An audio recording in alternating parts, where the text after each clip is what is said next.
Hi everyone. In this session we will learn about random variables and random process. Is Sri Devi, Professor, Department of ECE, Rohini College of Engineering and Technology. On completion of this module, the learners can be able to understand the concepts of random process and random variables. First, we have to know the definition of random variables. So, a function which takes on any value from the sample space and its range is some set of real numbers is called as random variable of the experiment. Simply, a random variable, it is usually written as x, and it is a variable whose possible values are numerical outcomes of a random phenomena. Random variable consists of two types. They are discrete and continuous random variable. Discrete random variable and continuous time random variable. This type variables this defines discrete or continuous type random processes. So depending upon the random variables, the processes are also defined as discrete random process and continuous time random process. For a random variable, the outcome of a random experiment is mapped to it onto its variable.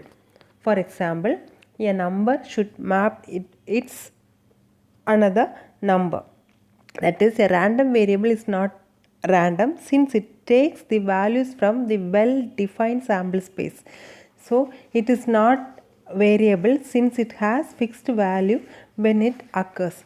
So, sample space, a set of possible outcomes of an experiment is called as sample space, and a function which takes on any value from the sample space in its range, that is some set of real numbers, is called as random variable of an experiment. So as said earlier, the random variables are classified into continuous time and discrete time random variables. So a discrete, let us talk about discrete time random variable.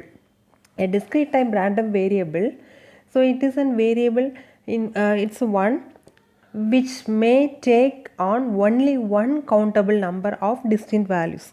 So simply the definition can be defined as a random variable x is a discrete random variable if the condition is satisfied. That is, if x can take on only one finite number of values in any finite observation interval. Thus, a discrete random variable has countable number of distinct points, that is x in between the sample space 1, 2, 3, etc. up to some countable values. So continuous next is the continuous random variable. That is, there are many physical systems that generate continuous time outputs, that is called as continuous random variable.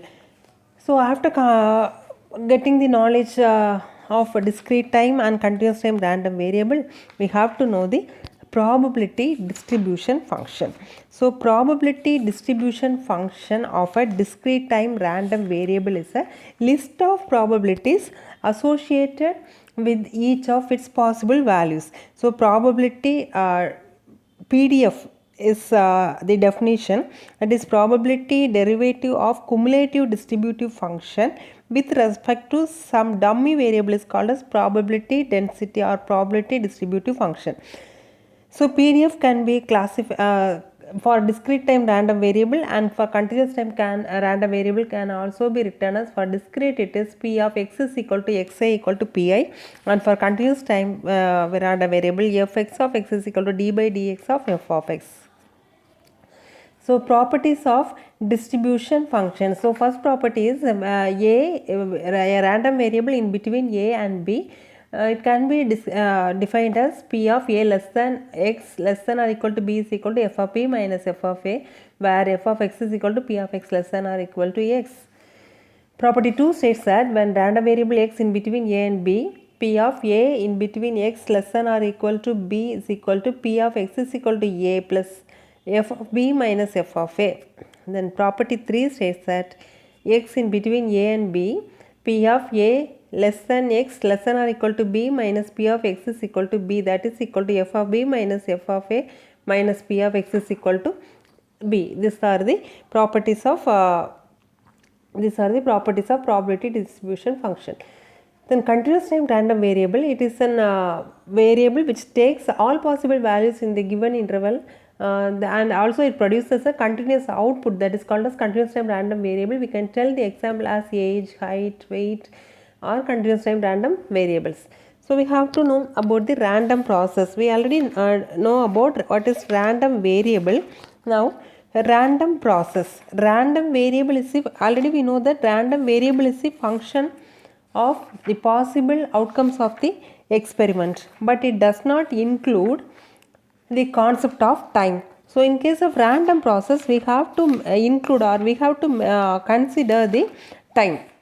So in real situations, real time situations, we come across so many time varying functions which are random in nature.